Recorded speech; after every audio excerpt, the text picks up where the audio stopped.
औज़ुबिल्लाहिमिनश्शैतानिर्रजीम बिस्मिल्लाहिर्रहमानिर्रहीम अल्लाहुम्मा सल्लि अला मुहम्मद व अला आलि मुहम्मद कमा सल्लैता अला इब्राहीम व अला आलि इब्राहीम इन्नका हमीदुम मजीद अल्लाहुम्मा बारिक अला मुहम्मद व अला आलि मुहम्मद कमा बारकता अला इब्राहीम व अला आलि इब्राहीम इन्नका हमीदुम मजीद। इस्लामिक फ़ोरम के नाज़रीन अस्सलामु अलैकुम व रहमतुल्लाह। उम्मीद है आप जहाँ कहीं होंगे खैर आफ़ियत से होंगे। आज की इस वीडियो में हम बात करेंगे वालिदैन के साथ हुस्न सलूक। हज़रत अबू हुरैरा रज़ियल्लाहु अन्हु से रवायत है, वो बयान करते हैं कि एक शख्स नबी करीम सल्लल्लाहु अलैहि वसल्लम की खिदमत में हाजिर हुआ और अर्ज़ की, मेरे अच्छे सलूक का ज़्यादा हकदार कौन है? नबी करीम सल्लल्लाहु अलैहि वसल्लम ने फरमाया, तुम्हारी वालिदा। इसने दरियाफ्त किया, फिर कौन? आप सल्लल्लाहु अलैहि वसल्लम ने फरमाया, तुम्हारी वालिदा। इसने फिर दरियाफ्त किया, फिर कौन? नबी करीम सल्लल्लाहु अलैहि वसल्लम ने फरमाया, तुम्हारी वालिदा। इसने फिर दरियाफ्त किया, फिर कौन?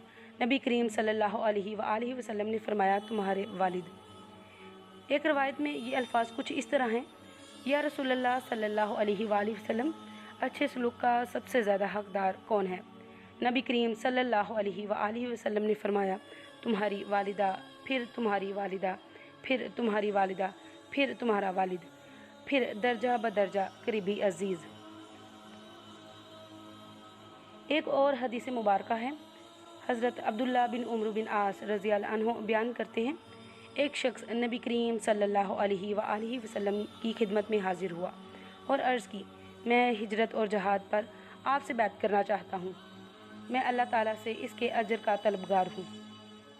आप सल्लल्लाहु अलैहि वसल्लम ने फरमाया, क्या तुम्हारे वालिदैन में से कोई एक ज़िंदा है? इसने अर्ज़ की, जी हाँ, दोनों ही ज़िंदा हैं। आप सल्लल्लाहु अलैहि वसल्लम ने फरमाया, क्या तुम अल्लाह ताला की तरफ से मिलने वाले अजर को हासिल करना चाहते हो? इसने अर्ज़ की, जी हाँ।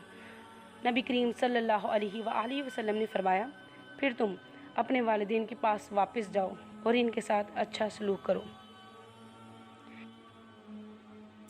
इस्लामिक फ़ोरम के नाज़रीन, अगर आपको हमारी ये वीडियोस पसंद आती हैं तो इनको अपने प्यारों के साथ शेयर करें और हमारे इस चैनल को सब्सक्राइब करें ताकि हमारी नई आने वाली वीडियोस आपको बर वक्त मिल सकें।